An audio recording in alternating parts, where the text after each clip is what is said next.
사도신경으로 신앙 고백하심으로 새벽 기도회를 시작하도록 하겠습니다. 나는 전능하신 아버지 하나님 전지의 창조주를 믿습니다.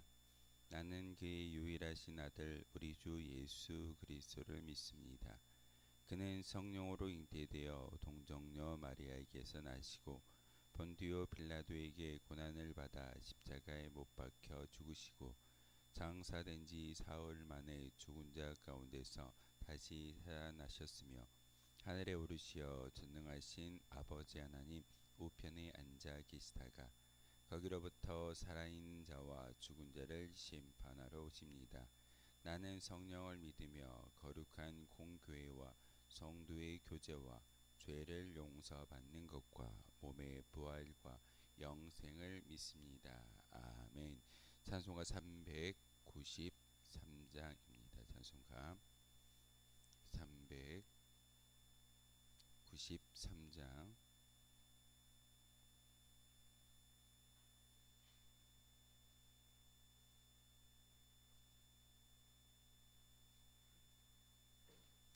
찬송가 393장입니다.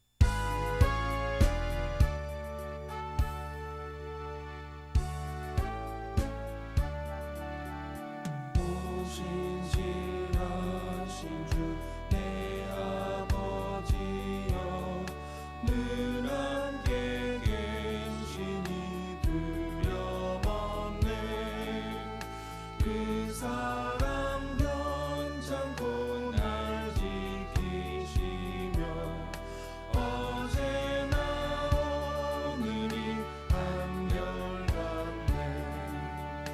오 신실하신 주, 오 신실하신 주, 날마다 자비를 베푸시며 일용할 모든 것 내려주시니 오 신실하신 주, 나의 구주. 봄철과 또 여름, 가을과 겨울, 해와 달, 별들도 다 주의 것. 만물이 주 영광 드러내도다. 신실한 주 사랑 나타내네. 오 신실하신 주, 오 신실하신 주, 날마다 자비를 베푸시며 일용할 모든 것 내려주시니 오 신실하신 주, 나의 구주. 내 죄를 사하여 안위하시고 주 친히 오셔서 인도하네. 오늘의 힘되고 내일의 소망 주만이 만복을 내리시네. 오 신실하신 주, 오 신실하신 주, 날마다 자비를 베푸시며 일용할 모든 것 내려주시니 오 신실하신 주, 나의 구주.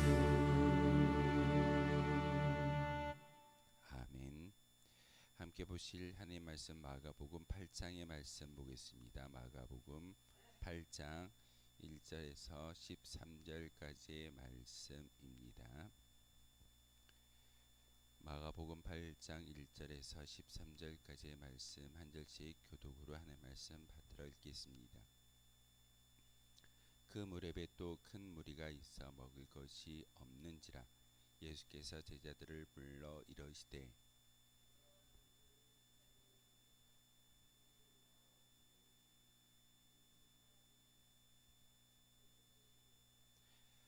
만일 내가 그들을 굶겨 집으로 보내면 길에서 기진하리라. 그 중에는 멀리서 온 사람들도 있느니라.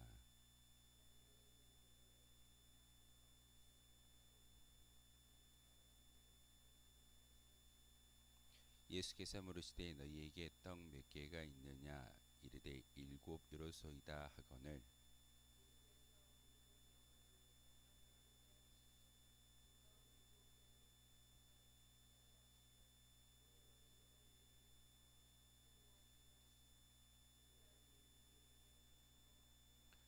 또 작은 생선 두어 마리가 있는지라 이에 축복하시고 명하사 이것도 나누어 주게 하시니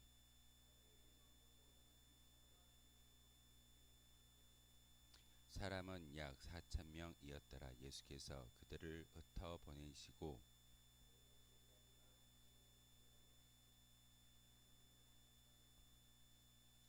바리새인들이 나와서 예수를 힐난하며 그를 시험하여 하늘로부터 오는 표적을 구하거늘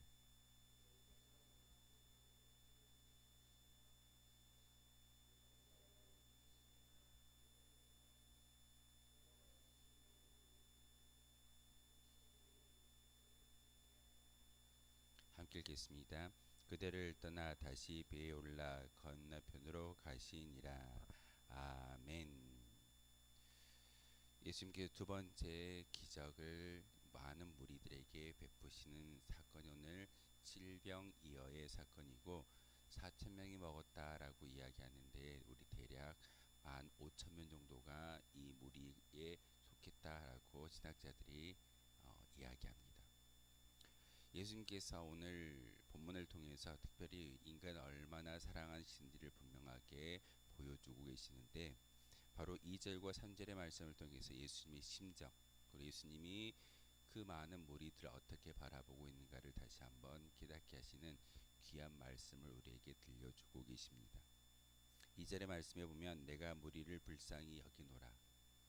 사실 하나님께서 많은 사람들을 바라보셨을 때 불쌍한 마음으로 그들을 바라보셨고 지금 우리도 긍휼한 마음으로 불쌍한 마음으로 우리를 바라보시기에 하늘 보좌 우편에서 우리를 위하여 말할 수 없는 탄식을 다시 한번 하나님께 중보자로서 보혜사의 그런 기능을 감당하고 있는 분이 바로 예수님이십니다. 우리와 함께 와 계시는 성령의 하나님도 우리의 모든 간구를 기도를 통하여서 보혜사 능력으로 보혜사의 어떤 그런 기능적인 역할을 감당하고 있지만 예수님도 우리와 함께 이 자리에 있진 않지만 사실 우리가 예배를 드릴 때마다 이 자리에 오시는 분이 예수님이시지만 하늘 보좌 우편에서 우리를 위하여 보혜사의 그런 어떤 기능과 또한 중보자의 역할을 감당하시는 분 또한 예수님이십니다. 오늘 본문을 통해서 예수님이 지금 내가 무리를 불쌍히 여기노라 그들이 나와 함께 있은지 이미 사흘을 지났다라고 이야기합니다.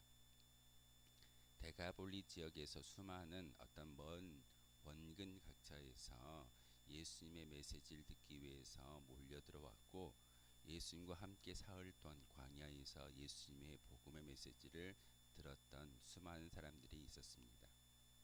예수님과 함께 있음에도 불구하고 그들에게는 먹을 것이 없었다라는 결핍이 생기게 되었습니다. 음식이 없다라는 것은 사실 육신의 어떤 능력, 육신을 지키는 그런 최소한의 요소가 사라지고 있음을 이야기하는 겁니다. 그때 3절의 말씀을 통해서 예수님이 그들을 얼마나 불쌍히 여기시고 또한 긍휼히 여기셨는가를 3절을 통해서 분명하게 말하고 있습니다. 만일 내가 그들을 굶겨 집으로 보내면 길에서 기진하리라. 그 중에는 멀리서 온 사람들도 있다라고 이야기하고 있습니다. 예수님은 우리의 모습 하나하나를 다 아시기에 어떤 심령인지 어떤 상태인지를 분명히 아시는 분이십니다. 그곳에 4,000명 그리고 15,000명이 모여있는 그 무리 가운데 분명히 가까운 데서 온 사람도 있었지만 멀리서 온 사람도 있었기에 예수님은 이와 같이 말씀하고 있습니다. 광야에 며칠간 머물다 보니 준비했던 양식이 다 떨어져 버렸고 그들은 끼니를 챙기는 것조차 잊어버리고 주님께 온통 집중하는 것이 그 무리의 모습이었습니다. 사실 우리의 모습도 이와 같아야 합니다. 우린 종종 끼니를 걱정하고 건강을 걱정하고 삶을 걱정할 때가 참 많이 있습니다. 예수님과 함께 있다라는 것만으로도 얼마나 행복한 일이고 좋은 일일진데 우리는 그 끼니를 걱정하는 것이 우리의 모습일 때가 참 많이 있습니다. 하지만 예수님과 함께 있는 많은 무리들은 그 끼니를 걱정하지 아니하고 온전히 주님께 집중했더니 하나님께서 예수님을 통하여 그 모든 것들을 채워주시고 오히려 남게 하시는 역사가 오늘 이 질병이어의 말씀입니다. 무리의 상황을 아신 주님은 그들을 불쌍히 여기셨고 예수님은 스스로 낮아지셨기 때문에 또한 인간이 되셨기 때문에 배고픔이 얼마나 힘든 일인가를 분명히 알고 계셨습니다. 요단강에서 세례자 요한을 통해서 세례받고 나서 성령의 이끌림에 의해서 광야에 나아가서 40일 동안 금식하셨을 때 마귀의 시험을 받는데 첫 번째 시험이 바로 배고픔의 시험이었습니다. 우리가 40일 동안 예수님께서 금식을 하시는 동안 어떤 기도의 끝자락에 40일이 끝나는 무렵에 마귀에게 시험을 당하셨던 것이 아니라 40일 내내 인간의 연약함을 경험하셨던 예수님이 배고픔과 많은 굶주림 가운데 고통받았던 것이 예수님의 상황이었습니다. 예수님이 그런 상황을 잘 아셨기에 인간에게 배고픔이란 얼마나 큰 고통인지를 분명히 알고 계셨습니다. 그러기에 주님은 각 사람을 세밀하게 살피시는 분이심을 오늘 본문을 통해서 알게 하시고 주님은 우리 각 사람에게 어찌 보면은 긍휼한 마음을 품고 계심을 다시 한번 이 말씀을 통해서 우리에게 가르쳐주고 있습니다. 사실 주님이 불쌍히 여기시는 것을 부끄러워하는 것이 아니라 감사의 제목이고 영광스러운 일인 것을 우리는 알아야 합니다. 주님 앞에 올라와서 나의 자랑거리를 이야기하시겠습니까? 나의 강구남을 이야기하시겠습니까? 아니요. 주님 앞에 나와서 철저히 연약해지고 낮아짐의 모습으로 나아갈 때 바로 우리 주님은 우리를 불쌍히 여기시고 그 불쌍히 여기시는 상황을 통해서 다시 한번 은혜를 준비하고 계십니다. 그러기에 이 성전에 올라올 때마다 거룩한 모습이 아니라 아직은 여전히 부족한 나의 모습을 주님 앞에 온전히 내려놓는 그런 믿음의 고백이 있어야 될 줄 믿습니다. 오늘 예수님은 제자들에게 5절의 말씀을 통해서 질문하십니다. 너희에게 몇 개의 떡이 있느냐라고 질문하고 있습니다. 제자들에게 이런 질문을 하시는 예수님이 정말로 몰라서 이런 질문을 하고 계셨을까요? 예수님이 몰라서 물으신 것이 아니라 이 질문에는 두 가지의 의도가 있습니다. 첫 번째 의도는 바로 너희가 가진 것으로 이들을 먹일 수 있느냐라고 물으시는 질문입니다. 분명히 너희에게 나누어 줄 것이 있는데 그것으로 너희가 나누어 줄 수 있느냐라는 그런 질문의 말씀이 바로 5절의 이야기입니다. 이렇게 말할 수 있는 것은 제자들이 오병이어의 사건을 통해서 예수님을 통해서 5천 명을 먹이고 2만 명을 먹였던 그 사건을 경험했습니다. 그렇기 때문에 바로 예수님이 이와 같이 제자들에게 질문하시는 것은 너희들이 가지고 있는 것을 가지고 이 많은 사람들을 먹일 수 있느냐라는 이 질문은 사실 연약함에 아무것도 할 수 없는 그 존재를 다시 한번 각성시키기 위해서 질문하고 계십니다. 너희들이 아무리 많은 것을 가졌다 할지라도 너희들의 힘으로는 절대 이 많은 무리를 먹일 수 없다라는 그런 말씀이기도 합니다. 우리가 많은 지식을 가졌고 많은 물질을 가졌고 많은 건강을 가졌다 할지라도 우리의 그런 가진 것으로 인해서 많은 사람들에게 나누어 줄 수 있는 그런 은혜가 우리에게는 없다는 사실입니다. 온전히 주님 안에서만 예수님을 통해서만이 이 모든 것들을 나누어 줄 수 있는 것이고 바로 그 복의 시작점은 바로 예수 그리스도이심을 오늘 이 질문을 통해서 우리에게 가르쳐 주고 있습니다. 절대 너희들은 가지고 있는 걸 가지고 그 작은 물고기와 작은 떡을 가지고 이 많은 궁중을 먹일 수 없다라는 것을 절대 그럴 수 없음을 깨닫게 하시라는 질문이 바로 오늘 5절의 질문입니다. 자신의 능력과 소유에 대한 부정이 선행되어야 주님께서 일하심을 다시 한번 아셔야 합니다. 내가 죽어지고 예수님이 내 안에서 다시 살아나셨을 때 바로 주님은 일하실 수 있습니다. 두 번째 의도는 바로 예수님은 너희에게 이미 있는 것이 무엇이냐라고 물으시는 것입니다. 이 질문은 너희에게 있는 것이 지금 무엇이 있느냐라는 그런 질문인데 이미 예수님께서 그들에게 주셨다라는 겁니다. 건강도 주셨고 삶의 지경도 주신 것은 그 지경을 통해서 그 모든 인생을 통해서 하나님의 사명을 감당해야 된다라는 것이 오늘 질문의 의도입니다. 우리는 하나님이 이미 우리에게 주신 것을 하찮게 여길 때가 참 많이 있습니다. 그러나 하나님은 우리가 이미 가지고 있는 그것으로 역사를 시작하십니다. 예수님께서 갑자기 하늘에서 만나와 같은 메추라기와 같은 그런 기적적인 능력을 가지고 4,000명과 15,000명을 먹였던 것이 아니라 제자들이 가지고 있는 작은 물고기와 떡을 가지고 그 4,000명과 15,000명을 먹이는 사건을 오늘 본문을 통해서 이야기하고 있습니다. 바로 우리에게 있는 걸 가지고 하나님께서 나누어 주신다라는 사실입니다. 예수님은 무리를 앉히신 후에 떡과 생선을 가지고 축사하셨고 그리고 떼어 제자들에게 나눠주라고 명령하고 있습니다. 사실 제자들은 어처구니 없는 이 명령에 순종을 하는 모습을 오늘 본문을 통해서 보여주고 있습니다. 예수님의 명령에 순종해 사람들에게 떡과 생선을 나누어 줄 때 주님께서 바로 역사를 베풀어 주시고 기적과 표적을 보여주고 계시는 것이 오늘 칠병이어의 사건이기도 합니다. 가나의 혼인잔치와 같은 사건이 광야에서 다시금 발생하고 있는 겁니다. 가나의 혼인잔치 가운데 뭐가 없던가요? 포도주가 떨어져서 결핍이 생겼습니다. 그랬을 때 제자들에게 그 가나의 혼인잔치의 하인들에게 순종을 요구하셨습니다. 어처구니 없는 이해할 수 없는 방법으로 예수님께서 명령하셨을 때 그 하인들이 항변하지 않고 그 예수님의 말씀에 순종했더니 놀라운 기적이 발생하는 것을 볼 수가 있습니다. 제자들도 마찬가지입니다. 주님의 능력을 보고 순종하는 것이 아니라 먼저 순종할 때 주님의 능력이 나타나는 것이다 라는 것을 다시 한번 오늘 말씀을 통해서 깨닫게 하십니다. 우리가 믿는 예수님은 능력의 예수님이십니다. 하지만 우리가 그 능력의 예수님의 기적을 바라보기 때문에 순종하는 것이 아니라 우리가 순종하기 때문에 예수님의 기적이 나타난다라는 사실을 다시 한번 기억하셔야 합니다. 기도하는 것이, 예배하는 것이, 복음을 전하는 것이 우리가 순종이라고 믿고 따르고 있지만 사실 이 순종을 통해서 기적이 만들어질 수 있음을 우리는 알아야 합니다. 기적을 먼저 보고 그 기적 때문에 우리가 기도하는 것이 아니라 기도하기에 기적이 일어난다는 사실을 여러분 아셔야 합니다. 예수님은 배불리 먹고 남은 조각을 거두게 하셨습니다.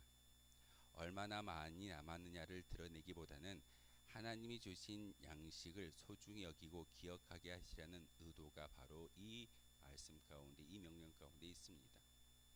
사실 하나님은 우리에게 차고 넘치는 은혜를 주십니다. 사실 남는 은혜를 주시는데 우리는 여전히 부족하다라고 항변하는 것이 우리의 어떤 부족한 믿음의 모습일 때가 참 많이 있습니다. 그러기에 오늘 예수님께서 이 많은 것들을 다시 한번 소중하게 강주리에 담아서 보관하라라고 명령하셨을 때 몇 강주리를 거두었다라고 말씀하던가요? 7강주리를 거두었다라고 이야기합니다. 오병이어의 사건을 통해서는 12강주리를 남기는 것은 바로 12지파와 12제자와 예수님이 이 땅 가운데 그 흔적들, 그 기적들을 남겨두심으로 하나님의 역사를 일구어 나아가겠다라는 그런 말씀을 그 표적을 통해서 이야기하고 있는데 오늘 7강주리를 남겼다라는 의미는 그 의미보다는 사실 하나님은 작은 것 하나도 다 모아서 완전하게 하시는 분이시다라는 것을 오늘 이 남는 광주리의 숫자를 통해서 우리에게 말씀하고 있습니다. 성경에서 말하는 7이라는 숫자는 완전수입니다. 작은 것이고 부스러기이고 남는 것이지만 이것을 모았더니 일곱 광주가 되었다라는 것은 우리가 하찮게 여기는 그 작은 시간도 작은 봉사도 모아지고 또한 하나님 안에서 그것이 거두어지게 되면 완벽해질 수 있다라는 것이 오늘 본문의 이야기입니다. 그러기에 그것이 우리에게 주신 것이 부스러기라고 귀하게 여기지 않는 자세가 있다면 다시금 오늘 말씀을 통해서 그 모든 것을 귀하게 여겨야 하는 것이 우리의 믿음의 고백인 것을 가르쳐 주고 계십니다. 그것이 건강이든 시간이든 재물이든 낭비해서는 안 된다라는 그런 말씀입니다. 소중한 것이 넘칠수록 오히려 더욱 감사하며 소중히 여길 수 있는 믿음의 모습이 우리 가운데 있어야 합니다. 그런데 11절에서 13절의 말씀을 통해서 바리새인들이 예수님께 이렇게 부탁을 합니다. 하늘로부터 오는 표적을 구하고 있습니다. 그들은 믿기 위해서 표적을 구한 것이 아니라 애초부터 믿을 생각이 없었습니다. 그러므로 그들의 요구는 불신앙의 표식에 불과한 것입니다. 예수님은 어떻게 하면 흠집을 내고 또한 예수님의 말씀에 토를 달아서 잘못된 것을 찾아내서 예수님을 죽일까라고 고민하는 사람들이 바로 이 바리새인들이고 서기관들이며 사두개인들이었습니다. 그러기에 하나님은 지금도 많은 역사와 은혜를 베풀어 주시지만 그러나 믿음의 눈으로 보지 않으면 결코 그것을 볼 수도 없고 느낄 수도 없다는 사실입니다. 우리가 기도할 때 많은 하나님의 능력이 우리 가운데 임하여지지만 불신의 눈으로 또한 하나님을 온전히 주님으로 모시지 아니하고 예수님의 그 복된 소식 복음을 마음속에 새기지 않는다면 여전히 교회는 그냥 공동체이고 한 단체로밖에 보이지 않을 겁니다. 하지만 우리는 믿음의 눈으로 예수님을 바라보고 하나님을 바라보기 때문에 우리는 이 교회 공동체를 통해서 놀라운 하나님의 역사를 경험하고 그것을 자랑할 수 있는 믿음의 제자입니다. 그러기에 예수님은 오늘 본문을 통해서 깊은 탄식을 했다라고 이야기하고 있습니다. 예수님을 누구보다도 잘 알고 믿어야 할 이들이 오히려 믿지 않고 표적을 구하고 또한 예수님을 잡아 죽이고자 하자 깊은 탄식의 모습이 오늘 예수님의 말씀입니다. 이 탄식은 그들을 포함한 모든 인류의 구원을 위해 십자가에 달리시기까지 인내하는 예수님의 마음을 잘 보여주고 있습니다. 십자가에 달려 죽으심을 준비하는 예수님. 바리새인들이 지금도 하늘로부터 오는 표적을 구하는 것은 불신앙의 모습이고 온전히 믿지 않는 모습이기도 합니다. 우리의 모습보다는 세상 가운데 많은 사람들이 교회를 향하여 바라보는 메시지가 이와 같을 줄 믿습니다. 하지만 다시금 예수님께서 깊은 탄식 가운데 계심에도 불구하고 우리를 선별하여 주셨고 성도라고 불러주셨기에 여러분을 통해서 이 세상을 변화시키시기를 간절히 소망하고 있습니다. 지금도 성령께서는 말할 수 없는 탄식으로 우리를 위해 친히 간구하고 계신다라고 로마서 8장 26절을 통해서 이야기하고 있습니다. 하나님은 우리를 긍휼히 여기시며 믿음 가운데 바로 서기를 간절히 바라고 계시기 때문에 우리의 힘이 아니라 성령의 조력을 통해서 세움받는 일어섬을 경험하는 귀한 성도들이 되라고 우리에게 말씀하고 있습니다.